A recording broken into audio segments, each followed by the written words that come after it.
안녕하세요, 일러입니다. 오늘은 광주시 뒤촌면 도마리에 있는 최양 선생 묘소에 왔습니다.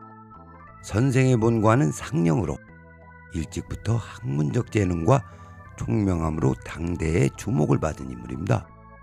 세종 16년 성균관에서 치러진 시험에서 전체 수석을 차지하면서 곧바로 집현전 부수찬에 임명되었고, 이후 학문적 성과를 지속적으로 이뤄냈습니다.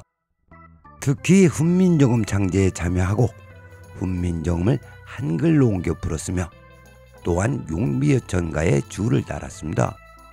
그 뛰어난 공로와 학문적 권위로 인해 영의정에 오르고 명성부원군에 봉해졌으며 조선시대의 대표적인 학자로 인정받았습니다.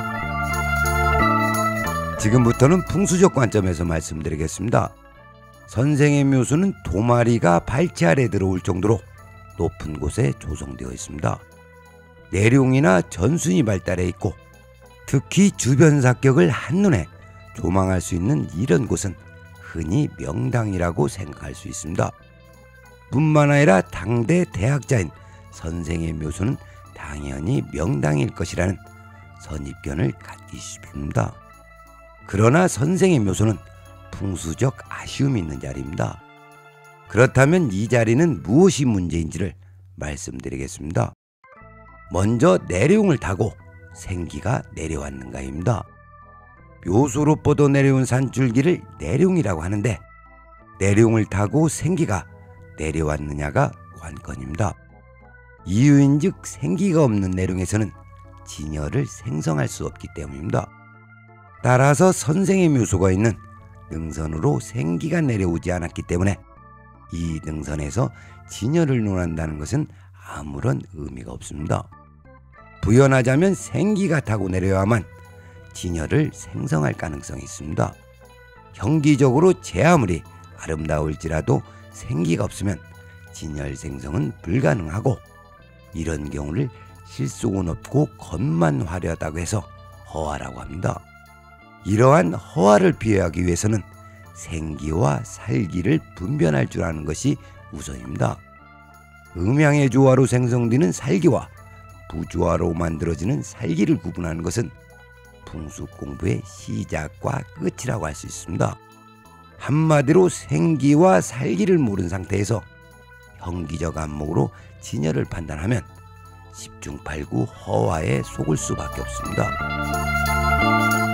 그건 그렇고 선생의 묘역에서 진열이 생성하지 못하는 이유는 무엇일까요? 가장 큰 이유는 선생의 묘소가 높고 또 주변 사격 또한 높기 때문입니다. 산이 높으면 골바람의 영향을 받을 수밖에 없습니다. 해서 주변 풍광이 발치 아래 들어온다면 먼저 바람을 생각해야 합니다. 즉 선생의 묘역으로 생기가 내려오지 않는 이유는 바람 때문입니다. 그렇다면 어느 능선에서 진열을 찾아야 할까요? 이 국세는 지도를 통해 비교적 쉽게 생기가 내려올 만한 능선을 확인할 수가 있습니다.